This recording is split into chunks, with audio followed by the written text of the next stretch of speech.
He's editor-in-chief of Breitbart News and a New York Times best-selling author.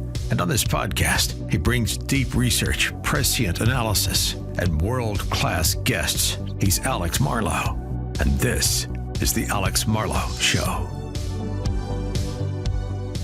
right, welcome to the Alex Marlow Show. Hope all of you had a terrific weekend. Mine was really great. Started off well. I was on Laura Ingraham's show on Friday, for those of you who care. Just set your DVRs. You know, it comes up once a week, but it's not consistent. And I had a clip of it that it was very popular online. I had declared, we're taking back the 45-degree salute from the Nazis. Like, I don't know who consented to this, who decided that you can only put your arm out that way or that way. But if you put it out in between somehow, then you like Hitler. This is ridiculous. And they were doing this with Musk, and we're taking it back. So I'm putting my foot down. It does not make you a Nazi because you hold your arm out between 90 and 0 degrees. Just doesn't make sense. So we're moving that back. And the real problem that I discussed with Musk and what the left thinks about what Musk is doing is that he's identifying how they're trying to win elections. They had these gold bars. Lee Zeldin pointed this out. These gold bars that were being thrown off the Titanic, meaning it was all this stuff that it was about to be worthless unless they spent it right away. So it's a figurative thing. So when Biden was leaving, there's all this money that had not been spent yet, and they just try to get it out the door as fast as possible, and they get it to these NGOs, these non-government organizations, which, I mean, should those things exist? Probably not. And so it's basically government money funneled to people the government wants to get the money, and then once it gets to them, there's almost no oversight at that point. The most famous example that Zeldin uncovered is that a group, an NGO stood up by Stacey Abrams, had $100 in their account in 2023, and they got a $2 billion grant in 2024.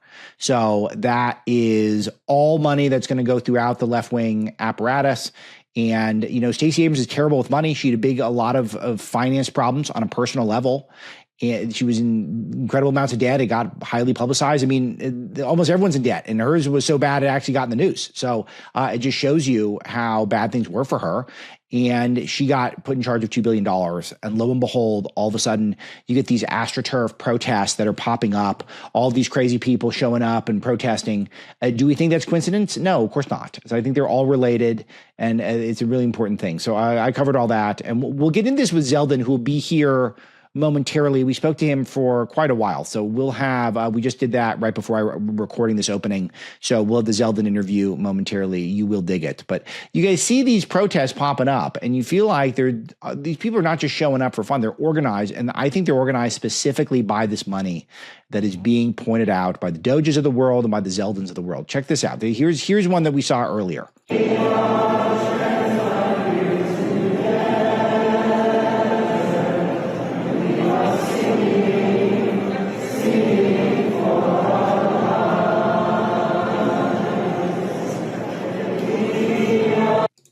A lot of woke hippies, they're wearing these masks, really intense masks, got some trans flags up there. I think that's Iowa where that was, but they just show up to protest now. They just show up, and what are we protesting? Okay, cool, I'm out there. Let's do it.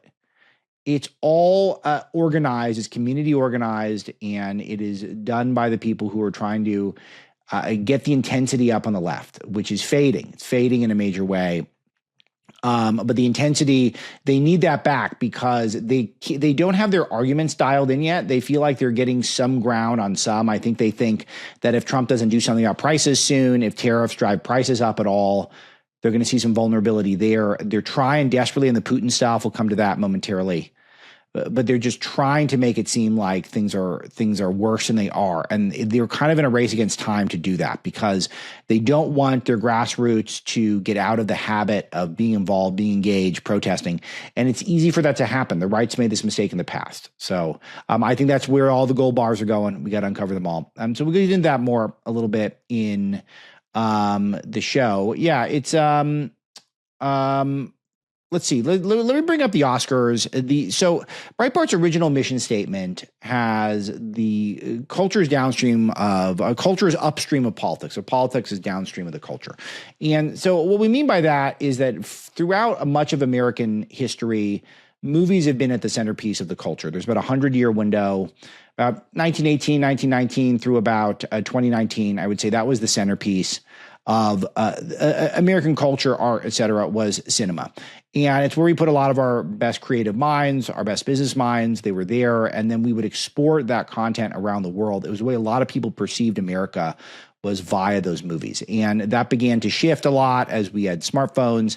And one of the reasons why I think the shift took place is because the Academy in particular, whatever is the full name for it, but the people who vote in the Oscars, losing touch with what to do to relate to normal people. And I think that was on full display yesterday. I'll keep it relatively brief. I have a Breitbart Fight Club on this if you want more with Jerome Hudson, our entertainment editor.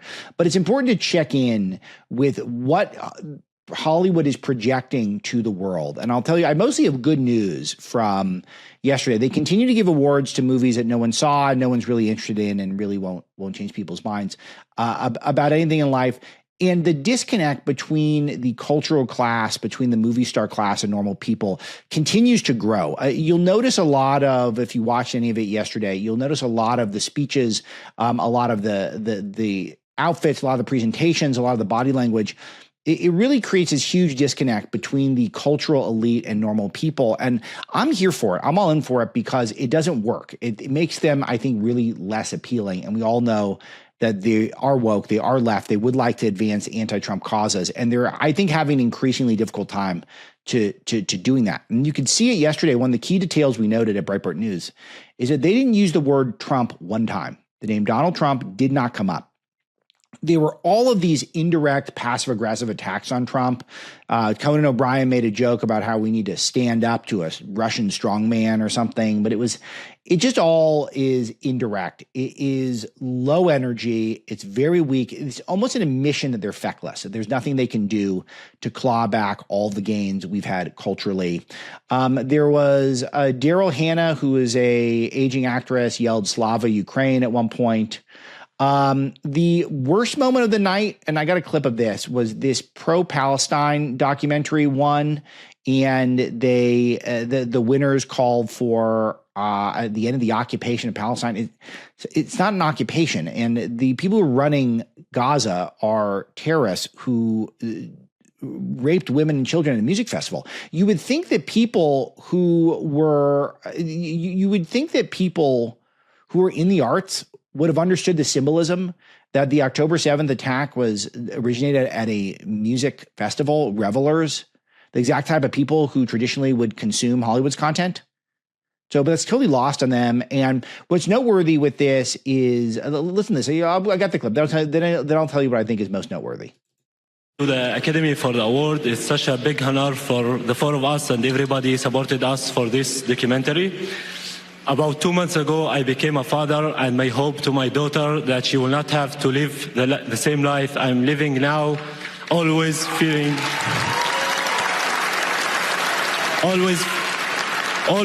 settlers' violence, home demolitions, and forest spill displacements that my community, Masafir Yatta, is living and facing every day under the Israeli occupation.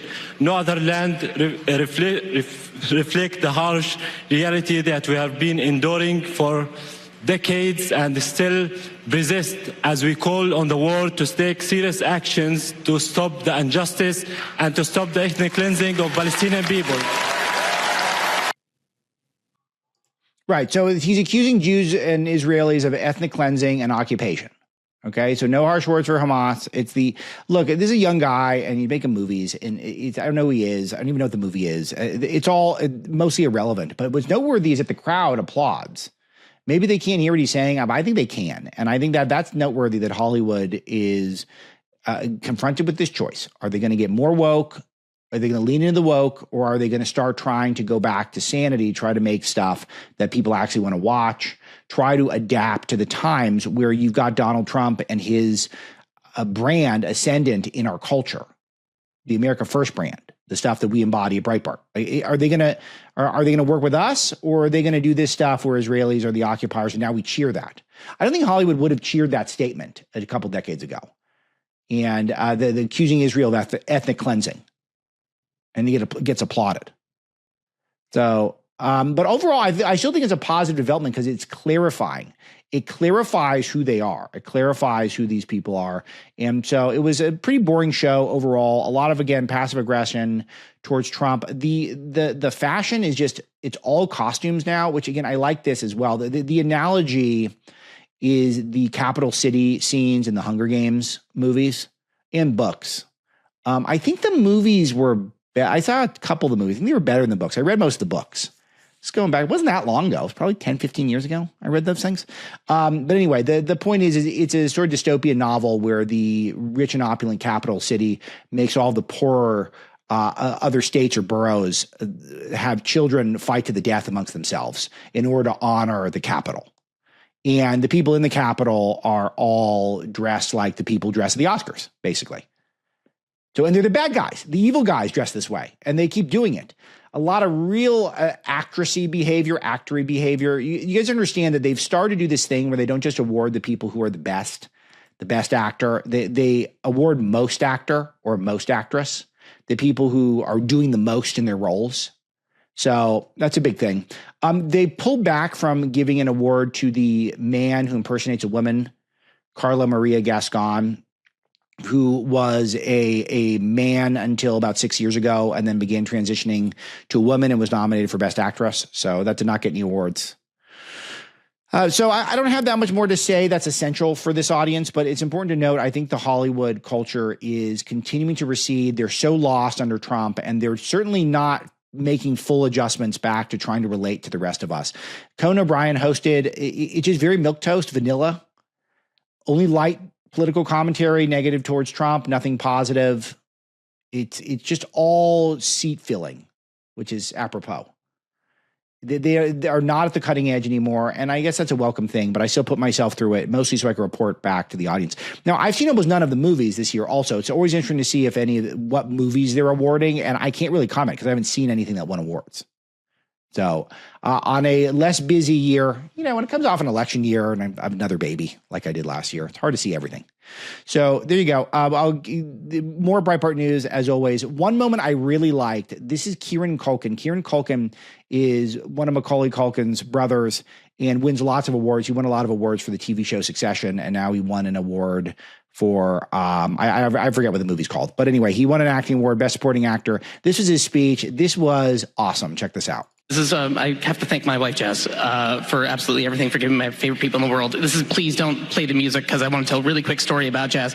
About a year ago, I was on a stage like this, and I very stupidly, publicly said that I want a third kid from her, because she said if I won the award, she would give me the kid. It turns out she said that because she didn't think I was going to win.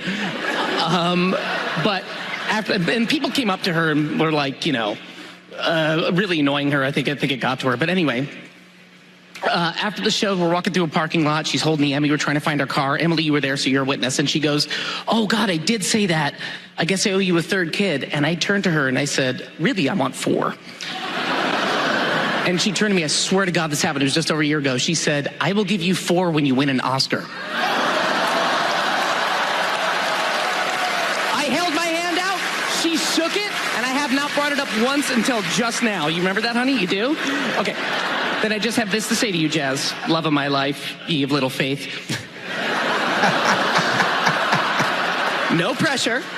I love you. I'm really sorry I did this again. And let's get cracking on those kids. What do you say? Amazing. It's just rhetorically perfect. You could teach that in rhetoric class. Great storytelling, great message. He just wants to have more kids with his wife. They're loyal to his wife. Isn't with, 50 million women. They've been married for 11 years or so. They have a couple kids. So very cool. Very cool. See, if they had 5 or 6 moments like that, we'd all watch. So, but the problem is they don't. And so you just wait, and then we'll flag it for you on Twitter when it's over, and then you can watch it. And then it's 2 minutes. So then you'd have to commit 4 hours. They're so apologetic about the show that they started it. It comes on mid-afternoon now, Pacific time. So I threw it on at, I think, 5 my time, and I was already late. So I missed whatever monologue that no one remembers.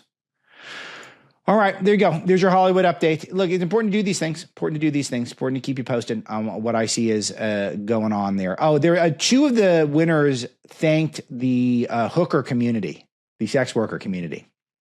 Always odd. Look, I understand that it's the oldest profession and they're going to be out there, but in the age of OnlyFans, we really congratulating people for their sex worker lives. Can that just be one of these things that we keep a secret? Do we have to make it, you get congratulated for it? Or is that one of those things that can be kept a private so you don't thank them? I guess the big winner tonight is this movie, Honora, which I do intend to see. It does seem like it could be good, but it's about a sex worker of some kind, prostitute. So, but do you have to thank the prostitutes just because you won an award playing a prostitute? I guess so. All right. Let's move on to world news. Very much world news. World War III, perhaps? I don't think so. Maybe not. Zelensky, playing back some of the footage for myself over the weekend, it's becoming clear what his goal was with Trump. It was not to sign a mineral deal. He's got one of two objectives in mind. First of all, he would like to get into NATO, which is a hard no. This audience knows this better than any. I've been talking about this longer than any sort of major American figure, as I think, or medium American figure, depending on where you want to rank me in your list. I'm just playing around. But the point is that no NATO, no NATO, no NATO. The other thing he wants is he wants some sort of guarantees of security guarantees. This is the term he used a lot. So right after he got kicked out of the Oval Office by Trump and Vance and National Security Advisor Waltz, or whoever else was there, who asked him to leave and resume negotiations later on Friday, he sat down with Bret Baier of Fox News, and here's a taste of what that conversation was like. Do you want to continue fighting? Do you want peace? And if he had the opportunity to go back to the White House right now, would you do it? No. First of all, we want peace. That's why I'm in the United States. That's why I visited President Trump. And thanks for the invitation again. The deal on minerals is the first step to security guarantees. It's meant for the peace, closer to peace. That's why I'm here. And I have... See, there you go. Security guarantees, that would bring us closer to peace. Let me tell you guys my take on security guarantees. You guys know that I think NATO membership is a hard no, because that brings essentially nuclear armament to Russia's border, which how is Russia going to react to that? Are they going to react positively or are they going to react negatively? They're not going to like that. I think that increases the likelihood of war. Not to mention NATO is kind of a hoax where the U.S. does most of the work and Europe underpays. Europe's standing armies are very weak now, for the most part. So it's really about the United States guaranteeing peace to all of Europe, including Ukraine. So why would we do that? What could Ukraine possibly offer us where we would want to risk World War III? And not just World War III, you don't even have to take it to that level. Why would it, we're obliged to put boots on the ground to fight the Russians? Why do we want to do that right now? Under an America First president, it's very unlikely, and Zelensky's trying to leverage Trump into doing that. But saying security guarantees is worse than NATO, in my opinion, because that means basically we're committing to no matter what happens, no matter if, because with NATO, at least you have to pay in. Is he offering to pay in? I don't know if he's offering to pay in. Is he offering to make sure Europe pays their fair share? No, these want security guarantees, meaning that we are prepared to go to war with Russia over Ukraine, which we are not, and we're not going to be. And he needs to be politely informed of this, or not politely. I don't care about that right now. But someone needs to tell President Zelensky, Dictator Zelensky, whatever you want to call him, that he is not going to get any security guarantees. What I've been discussing on the show, which I think is the most likely scenario, is there's going to have to be some face-saving negotiation where Ukraine loses no new land. Russia gets to keep the Donbass and the Crimea, build up some sort of a demilitarized zone, and start figuring out what the cleanup looks like from there. And that's probably it. That's probably the move. It's probably what it's going to look like. Neither side will be super happy, but that's the nature of a good negotiation. A good negotiation does not involve any sort of, it does not involve both sides being happy most of the time. Okay, you guys know how much I like the good people at besthotgrill.com. They make food hot, fast. It is the Solaire infrared grills. We're just coming off the weekend. Friday night, as I said, I was out there. I said I was going to go with the tri-tip. I went with the ribeyes, seasoned them up with my habanero honey rub and a little coffee rub on that thing. And I seared that thing to absolute perfection. It's just what I said. I got the smoker out, smoked it for a while, took it off, let it rest when it was perfect temperature, and then I seared the most incredible crust onto that thing that I can only do when it was cold. It was a cold weekend, even here in LA, because I've got the hottest grill in the market, the Solaire infrared grills. With rising prices everywhere, you want to make sure your hard-earned money is spent well. So here's what you get when you buy a 21-inch and larger Solaire infrared backyard grill. American-made, built to last, all the stainless steel, welded design, and commercial quality features. Radiant infrared burners that heat up to 1,000 degrees in just 3 minutes, regardless of the outside temperature. High, direct heat that results in the juiciest and the most flavorful food you've ever had from a gas grill. And it has a limited lifetime warranty on the burners, grates, and stainless steel. Also, when you buy a Solaire infrared grill at besthotgrill.com, you support my advertiser, which helps them keep my voice and values on the air. That's a big deal. Learn about Solaire infrared grills at besthotgrill.com, including their try before you buy demo rental program. That's besthotgrill.com, besthotgrill.com. All right. So one of the people who I think had a good take on this is Alex Younger, who is the MI6 chief and is one of the spy masterminds for the UK, who's been pro-Zelensky over the years, or at least anti-Putin, I would say, over the years, or tough on Putin at a minimum. And he had a pretty good synopsis that Misty caught for us. So I'm going to play this. Do you have confidence that a fair and sustainable, to quote the words of Marco Rubio yesterday, settlement will be the outcome of this? No. No. No. I think it's wide open. So I think it can be. And actually, I think Trump has quite considerable leverage. As Catherine said, the reality is that the Russian economy is grossly out of shape and cannot be run like this for more than another year. And Putin has lost 800,000 killed or wounded, which even for an autocrat like him has got to have an effect. And most important of all, I think that this is a huge psychological moment for Putin. He's been waiting for years for Trump to get in. And if Trump actually turns out not to be the opportunity the Russians expect, they don't have another plan. So there's quite a lot of leverage here. So Trump has got a ton of leverage, and he's noting that Russia's forces are hugely depleted. And Trump's in an amazing position to actually broker a peace here. And a lot of people are underestimating Trump to their own peril.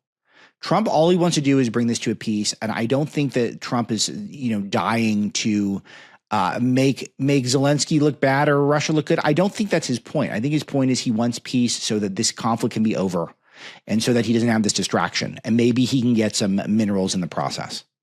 A very good take there, right? CNN had some polling out suggesting that Trump's net approval on Ukraine and Russia is +2. Biden's was -22. So people started to understand, I think a lot of it was our hard work here at Breitbart, was getting into the culture that Biden was largely responsible for that war. And now Trump is a positive approval. Half the country wants a compromise. So in 2022, they wanted Ukraine to win. Now the country just wants this to be over. The share of Russians who think that the share of people in America who think Russia is the enemy is down from 64% to 34%. And that's exactly how we should look at it. You don't look at them as the enemy. They're not the enemy. They're not good guys. Putin's not a good guy.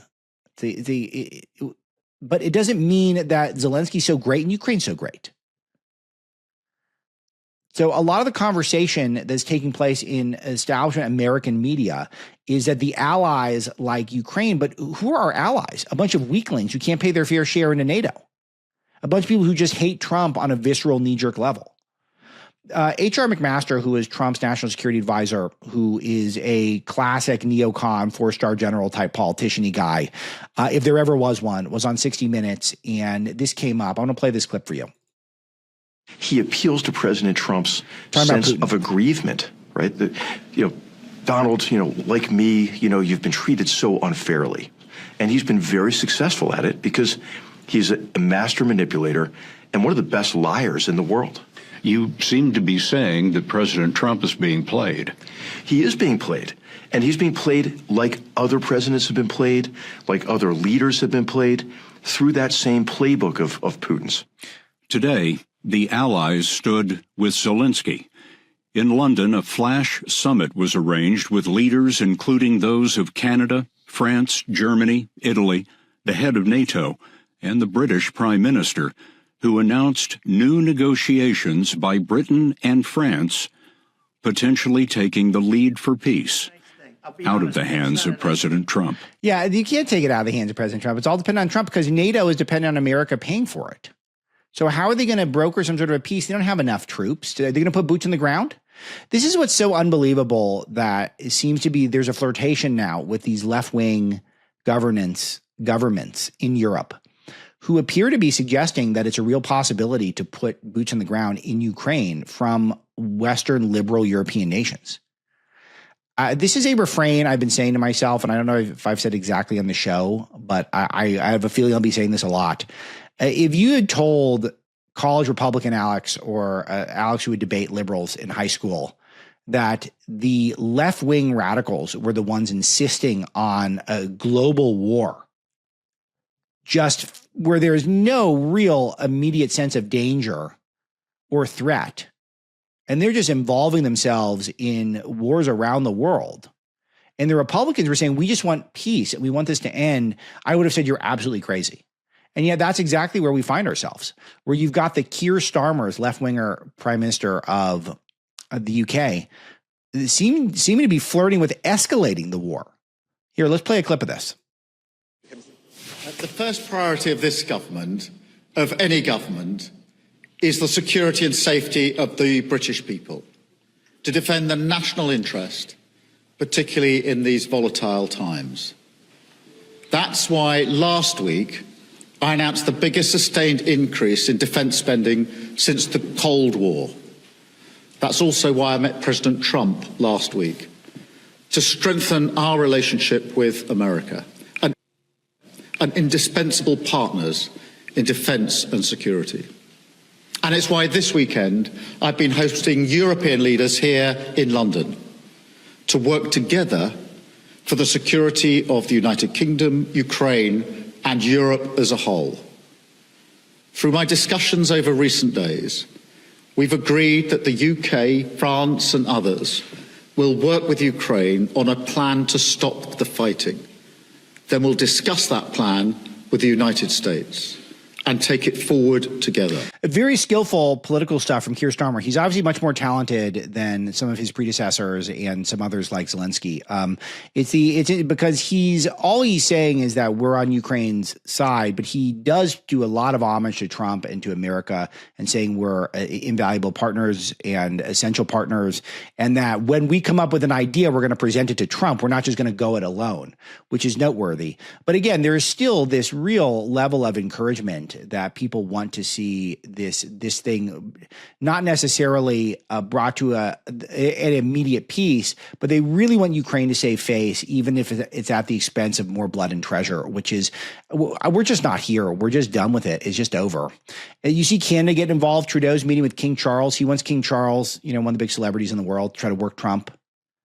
So this is just not how you deal with Trump. Going around his back is not how you deal with it. You got to go to his face. So Starmer saying we're going to present to Trump. That's the way to do it. Trudeau just running overseas to the UK and saying, "Oh, let's bring Charles. Try to get him, recruit him to make sure to stop Trump." All right. The American media did not disappoint, by the way. They did exactly what I thought they would do, is they portrayed it as though Trump is the bad guy and Zelensky was the good guy, even though even never Trump Republicans had to admit that when Zelensky came in and threatened us and said that you're protected by an ocean, it won't always be that way, and you're going to have problems over here, that was not a good move.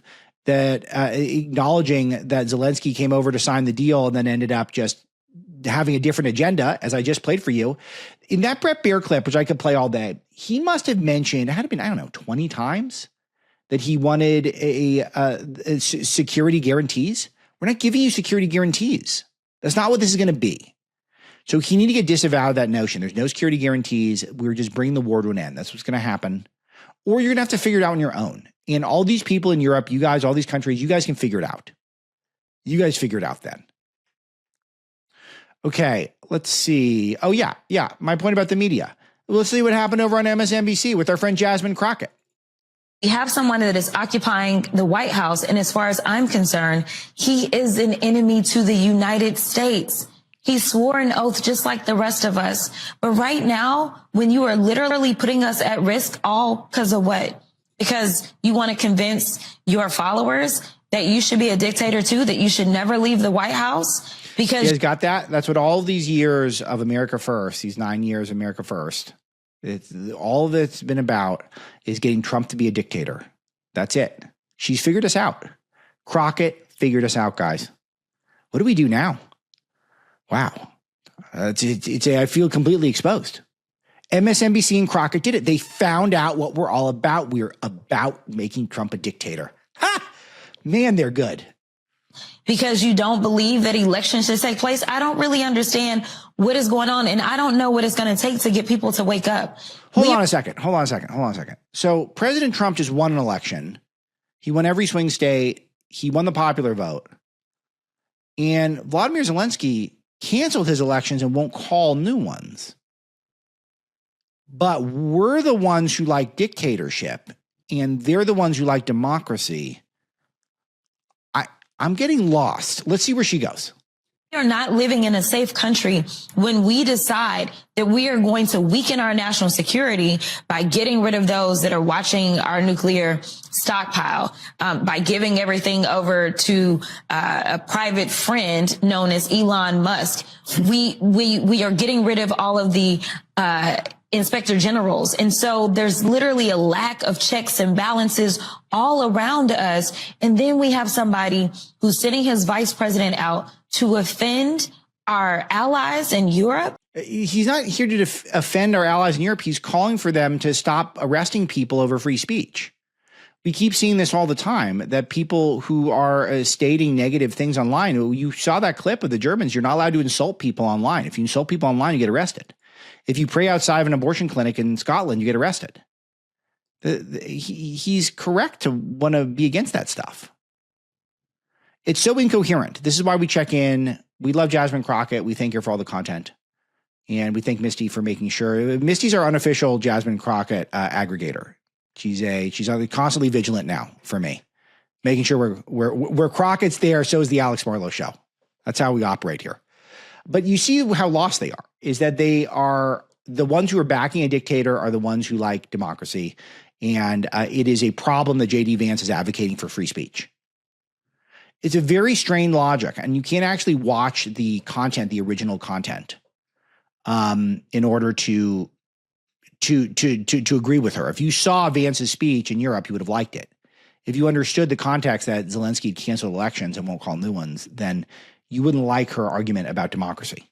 All right. A driver arrested after driving into a German city, killing at least 2 people, another car ramming, terror attack. There's more and more terror attacks happening in Europe. Europe compromises future by importing an unending amount of migrants, many of them illegal. And then with the Schengen rules with the EU, they could just go from country to country on their own. And they're just beginning to address it after a decade plus of this stuff nonstop. Caused a lot of problems. And Zelensky coming over here and trying to dictate terms to us. You catch that the Vance family had to move to an undisclosed location because of threats from pro-Ukrainian protesters. They were on a ski trip. So just note that they're creating a climate of violence with this stuff. You keep saying that we're pro-dictators or pro-Nazis. People's families get threatened. So Zelensky is not acting like this war is coming to an end because he knows that if it ends, the gravy train stops. Even Lindsey Graham, who loves Zelensky, over the weekend was saying not only that Zelensky messed up in the Oval Office, but until there is an election, no one has a voice. It's important to hammer this.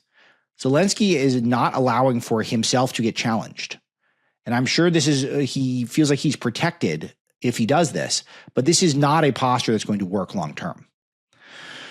All right. Let me fill you in on some immigration stuff. I got some good news. Migrant encounters at the southern border hit the lowest mark yet of this administration. They're down 94% from last February. That's a sign the Trump effect is working. People are getting the message, do not come here. That's the first and most important job of a sane immigration policy, is make sure we're not making the climate so that people are coming up at a level that's uncontrollable. Then we can start really getting a grip on what's already here. But we have to stop the bleeding first. That's the main thing, and that's what we're doing. Even the New York Times was reporting over the weekend that Trump's threats and Mexico's crackdown have hit the cartels. So the fact that the New York Times, which is owned largely by Carlos Slim, who is a pro-illegal immigration Mexican national, or he's their biggest shareholder of many, reporting that this is kind of working here. The cartels are hit really hard. That according to a report, that the cartels haven't felt this much stress in years, with leaders going into hiding and shutting down fentanyl labs, according to a Bloomberg reporter. So the most stress cartels had in years, with no more, the labs are going away, people are in hiding. That's the whole goal of the policy, because if that's happening, then things are not getting worse. When things are not getting worse, then we can start finally coming up with solutions to what's already here. Alexandria Ocasio-Cortez, the voice of the resistance, though, is going to help illegal aliens avoid ICE. This is real. Check out this clip from her on some NPR podcast. You had a recent dispute, if that's the right word, with Tom Homan, the president's Homeland Security czar, so-called. You held an online forum, a Know Your Rights forum, that he didn't like. What were you doing? What was your goal as you saw it? My job is to educate and act as a liaison of critical information to my constituents. And I was informing all of my constituents of their constitutional protections, and in particular, their constitutional protections against illegal search and seizure in the United States. Homan was upset, I suppose, because he felt that you were giving advice to people who were here illegally. Were you? I was giving advice to all of my constituents. Yeah. Okay, so she basically confirmed that she's trying to aid her constituents from avoiding ICE. So who would have a problem with ICE? Would you have a problem with ICE if you're in this audience? Would I have a problem with ICE? Would anyone in my life have a problem with ICE? No, we wouldn't. Do you know why we wouldn't? Because no one's legal aliens. So if you're saying that you're going to advise your constituents on how to avoid ICE, you're talking about giving aid to illegal alien criminals. So the big conversation online is now, what does the Attorney General do about it? Now that she's seen this admission that we've got a member of U.S. Congress who is openly advising illegal aliens how to avoid legal consequences, detention, et cetera, even though they broke our laws. So what do? What are the options? What's on the table? What looks the best? Do you make a martyr out of AOC if you bring her into jail for it? I don't know. So it'll be interesting to see what's done. I don't know. I don't have a prediction yet, but we'll see that this is pretty openly flaunting the laws and it trying to conspire with lawbreakers to avoid consequences is something that I don't know if she's fully comprehending exactly what she's saying. All right, a couple other quick ones before we get to the Zeldin interview. RFK Jr. supports a measles vaccine as the Texas outbreak builds. This is a big deal. There's a big difference between a lot of vaccines. There have been vaccines that have been around for decades with little known consequences. And then there are fresh experimental vaccines that were mandated on our fittest and most healthiest people, such as the COVID vaccine. They're totally different. They're mechanically different. The testing is different. The studying is much more intense. We have decades and decades of data to support that the side effects are incredibly minimal. And now people are going to die of measles because they're skeptical of all vaccines and they're increasingly skeptical of doctors. All this is because of the public health crisis created by COVID. And one of the reasons why I loved RFK Jr. and why I backed him so much is because I was confident he would use a scientific method. He would actually go where the evidence and the data goes. And he would scrutinize the evidence and the data to make sure it's credible before he goes with it. And so this is exactly what I predicted, is I think he would be very negative on experimental vaccine mandates, but he'd be very positive on vaccines that were known to be effective. Measles is one of them. So it's exactly why he's so great. And hopefully people get the picture. And he could be a great messenger. We'll have to have him on. We got to have him on to talk about this stuff. But he'll be a great messenger on this stuff, I think. All right. Gavin Newsom declaring a state of emergency for brush clearances. So he's running for president. This reminds me, so I'm supposed to host for Charlie Kirk tomorrow. We'll see if that makes sense. We'll edit it into something for this audience as well if I do that, because it's a lot of It's a lot of work, and we're partners at Salem at this point. So we'll do that if we can. But he's supposed to be on Newsom's podcast. So we'll see. Hopefully that happens. I would love to see that happen. But Newsom's promoting a new podcast. And now he's declaring a state of emergency for brush clearance. This is months after the fires took place. This should have been declared a very long time ago, and it was not. It was not declared a long time ago. It should have been. And now he's trying to run for president and save his career. And so now he's going to get really serious about clearing brush. Okay, is that not the biggest admission that we've seen, that they completely failed, that this was everything that could have been done to prevent those fires from starting or getting as bad as they were was not done?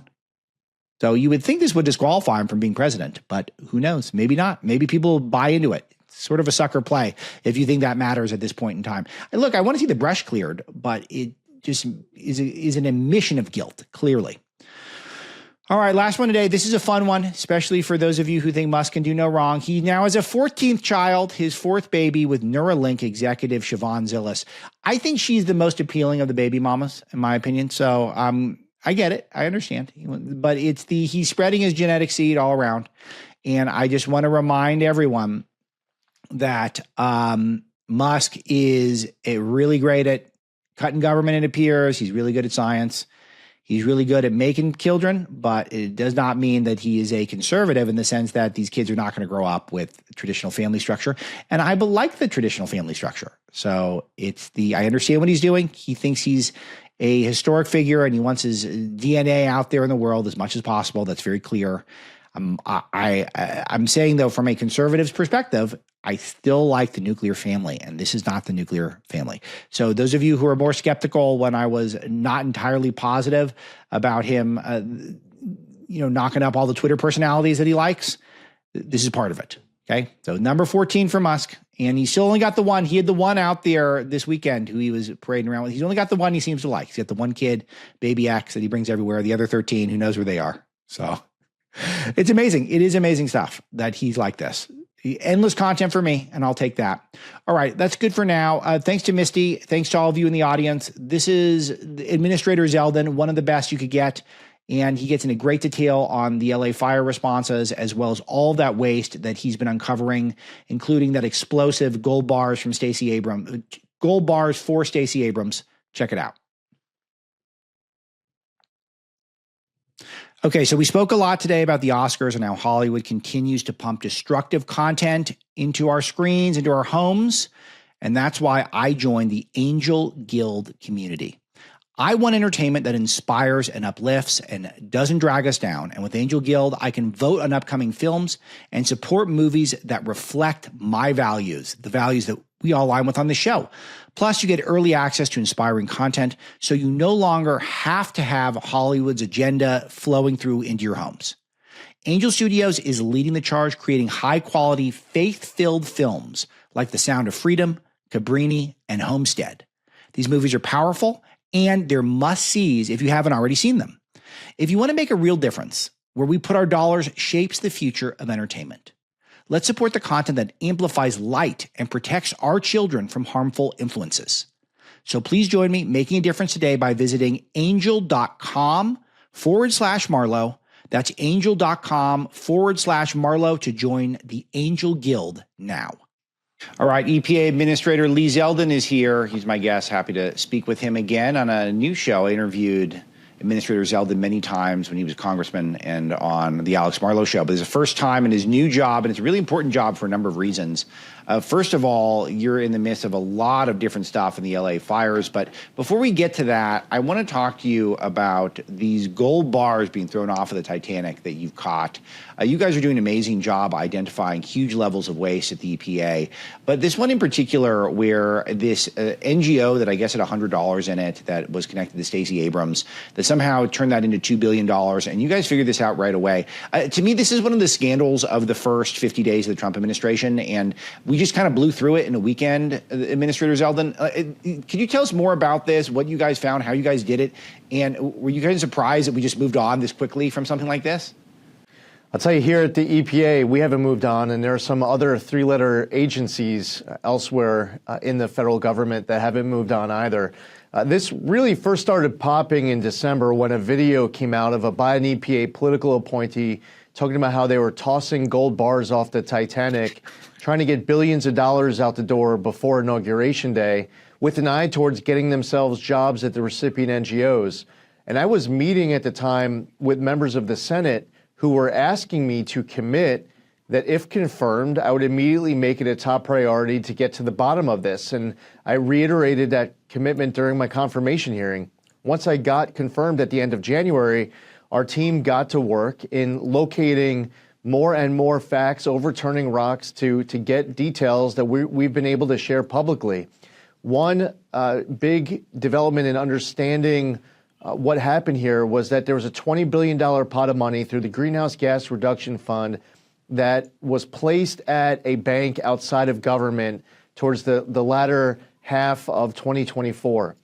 $20 billion getting sent to 8 NGOs that were pass-through entities that would then give money to other entities that many of them are also pass-throughs. The way that the agreements were written, the EPA was tying its own hand behind its back to reduce oversight. We are not even a party to the account control agreements with subgrantees. We don't know where the money is going. So can you imagine the Congress sends $20 billion to EPA, and the EPA is taking actions to ensure that not only we were getting the money out that quickly up front before President Trump got sworn in, but that the next administration would come in and we wouldn't even know where it's gone. So $2 billion went to this one NGO that you just referenced.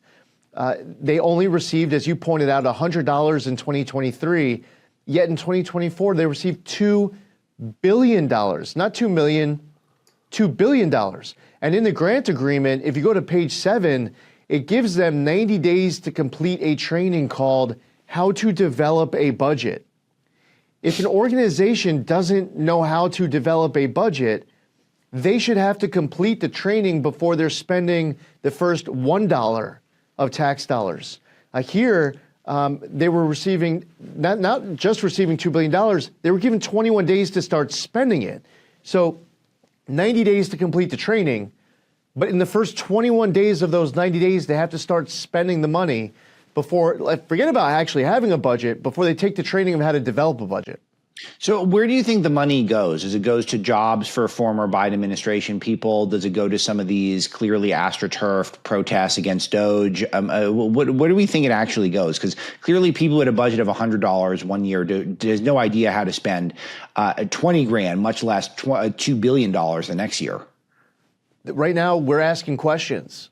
That's part of the problem with reducing oversight, is that I can't sit before you, I can't sit before Congress, I can't sit before the American public and tell you what happens to the $2 billion once it goes there. Yeah. And I'll give you one more example. There was the director of the Greenhouse Gas Reduction Fund left an NGO to come into the Biden administration, becomes the director of the Greenhouse Gas Reduction Fund, and then gave their former employer $5 billion with a B. Wow. There was another story that came out over the course of last week where one of the grantees on the other end of this whole process received $20 million. The CEO that applied for the $20 million was sitting on the White House Environmental Justice Council fighting for this funding, the overall pot, while applying herself to get $20 million for an organization that only received just over $2 million in the prior 3 years. So, it's one thing if you're gonna set up these 8 entities and claim that there's some type of a government-like bank of some sorts, there should be a track record of being a fiduciary of large sums of money, of making investments, of having business practices, a proven record, or their own oversight controls. But in this case, we're talking about brand new NGOs like the one NGO that you pointed out here at the start of the segment. So what's the plan to unwind this, to clean some of this up, to get rid of some of these things, to have some accountability, maybe claw back some of the funds? It sounds very daunting. DOJ and FBI have been as motivated as I have. We've been working closely with them in this process. I sent a letter to the Inspector General's office over the course of the past 24 hours, detailing many of my concerns. We've already been in touch with the Inspector General's office, but this was a more formal written request. We want to work with Congress. We want to reestablish more oversight controls. We want to have accountability over every penny. I want to have the ability to sit before Congress, and you can ask me 20 of your top questions, and I want answers to every single one of them off the top of my head. And quite frankly, Alex, the questions that you want to ask me, I'm already asking myself. Sure. And I'm demanding answers to the people I'm speaking to, and it's going to require us to get answers from these 8 NGOs because this whole thing was designed that once the money passes through the 8 NGOs, that EPA would have massively less oversight. Yeah. And I'll give you one other thing. Inside of the agreement, there's something called a notice of exclusive control, that I, as EPA administrator, can send to the bank a notice of exclusive control. Now, that sounds like something that gives me some new powers that might help us get to where we want to be. Here's the problem. The way it was designed, it should have been called a notice of less control. Because if I submit a notice of exclusive control, the recipient is able to tell the bank what other bank they want their money to go to. So if I say, hey, look, I found all of this waste and abuse and here are all the elements to 1,000 different crimes, if I put all of that in writing and I sent the notice of exclusive control to the bank, the recipient isn't losing control. The recipient, for the first time, is going to be able to now have the power to tell the bank, I want you to send my money somewhere else. Okay, so let's turn to the LA fires. So you guys had a record-setting cleanup. You completed the cleanup, the largest in, I think, the entire agency's history in record time. You wrote a big op-ed for us about that at Breitbart, so people can get detailed there. But how did you do it? What did you do differently than before? And what made that possible that you could move so quickly? President Trump got sworn into office. He issued an executive order giving EPA 30 days to complete this phase 1 hazardous material removal. EPA does phase 1, Army Corps of Engineers does phase 2. 30 days at first was met with some strong beliefs that it would be impossible. But it wasn't impossible. As a matter of fact, we ramped up the scale of the amount of workers we had on the ground. We had over 1,500 people out on the ground surveying properties, removing hazardous materials, working with other levels of government, working with the local community. And not only did EPA hit that 30-day mark, we did it in just less than 30 days. And we're very proud of the effort. Region 9 of EPA out in California did a fantastic job leading this effort. We sent people from other regions all across the entire country. This was the largest wildfire cleanup in EPA's history. And I hope, for sake of this country, that this agency never has to go through anything to this scale. Because, as you well know, the devastation on the ground it feels almost apocalyptic. Yeah. It's something that I've never seen anything close to it before. And quite honestly, I don't want to ever have to see anything like it ever again. Do you think there'll be permanent damage to the LA area due to the fires and the debris and other hazardous waste that's there? You know, I think that there's going to need to be long-term environmental monitoring, long-term health monitoring. While EPA is finishing phase 1, we're not going to just leave LA behind. This is something that is very important to me. It's important to the agency that we see this through. While Army Corps is running point for phase 2, we're not going to just leave Army Corps behind and the local community. Now, I think it's going to be important for LA to pursue opportunities to rebuild stronger than they've ever been before, to learn lessons, to heed those lessons, and make sure that they are doing their part to ensure that this doesn't happen again. So one of the things that happened this weekend was that Gavin Newsom declared an emergency for debris cleanup. Why wasn't there emergency before? Were there any real egregious oversights that you saw that helped exacerbate the problem that other parts of the country need to avoid to make sure that they're safe from things like this? Sure. Forest management and water are two topics that have been discussed a lot between different levels of government, talking through what possibly contributed to what happened and the response. There were some warning signs. Some people were talking about how there needed to be better management to prevent this from happening. There are policies that are on the ground in California that should be looked at all across the rest of the country. There's an environment in California that might be unique to California that not the entire country experiences. But I think it's important all across the entire country, regardless of whether you're coming from a red state, a blue state, a purple state. It doesn't matter your ideology. Fires don't discriminate. Whatever type of lessons can be learned where LA could have possibly have been better prepared, that's something for other areas across the country to heed.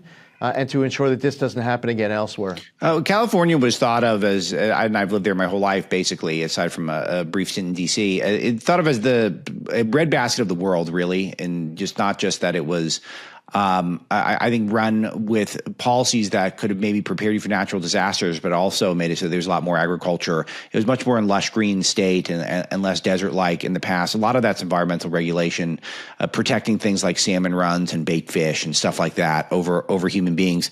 Is this something that you have on your list to try to look at some of the regulations there, and maybe there's more that can be done to kind of get more out of the earth there, literally speaking?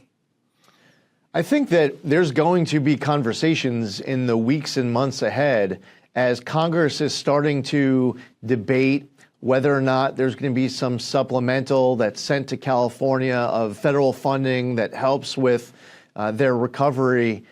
There's going to be specific issues discussed of what is California going to be doing differently to prevent this from happening again. I've already heard that conversation. It certainly started already. The president has engaged his team to come up with ideas. That is a process that has already begun.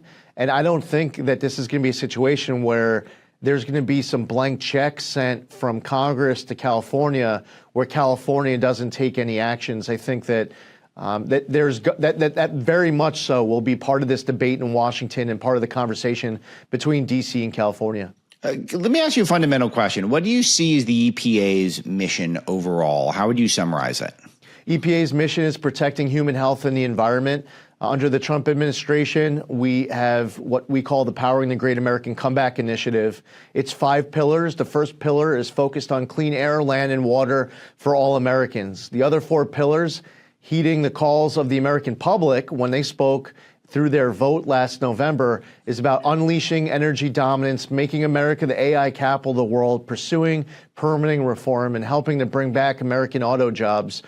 There's a lot for us to do. We want to operate as efficiently and effectively as possible. We are in the process of going through our return to work with a big day a week ago. We have our next day coming up a week from today, where we're bringing back people into the workforce. We want to be into the office. We want to be productive, collaborative. We want to make the American public proud. I want to be able to implement a zero tolerance policy for any waste and abuse. I want to be accountable for every penny. I want to honor and advance cooperative federalism. I want to follow my obligations under the law, respect the rule of law, and again, make America proud of the good work that is being done by the EPA. I think of the concept of environmentalism as something that's been hijacked by the cultural Marxists and the woke left. But conservationism, I think, really is an inherently conservative concept and something that I really regard. I think we are better stewards of the land than the left in general, and I think there's a lot of examples. But I'm sure you've given this some thought. Could you speak to that sort of dichotomy between environmentalism and conservationism? Well, I think that a lot of Americans, they want to have access to clean air, land, and water. First and foremost, they care about conservation. We saw it with the Great American Outdoors Act. When that was passed through Congress, it was bringing together voices from all across the political spectrum in this country in order to conserve land. There are a lot of people out there who are fishermen, who are hunters, and they spend their lives dedicated towards their love of the environment. They cherish it.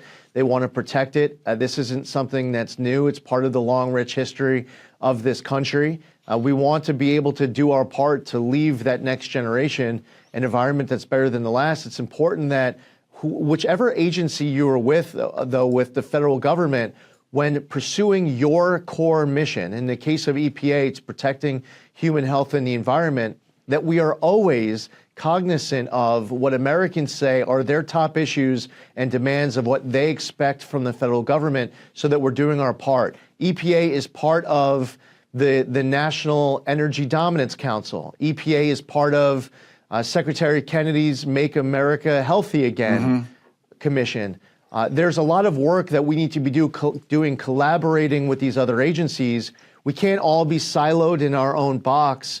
And then when you talk permitting reform, that's one of the problems, is that one agency has their lane of permitting reform. It's a long process. And then you get kicked to some other agency with some other process with different rules and their own constituency. And then that takes a long time. And people are like, hey, I've been in the federal government now for a year and a half. No one's raised this issue as something I need to deal with. Why didn't you all tell me 15 months ago? That's all part of the permitting reform conversation. But getting back to the heart of your point, I think there is very strong bipartisan support all across America. It's transcending politics, a desire to be able to protect this beautiful land that we call home.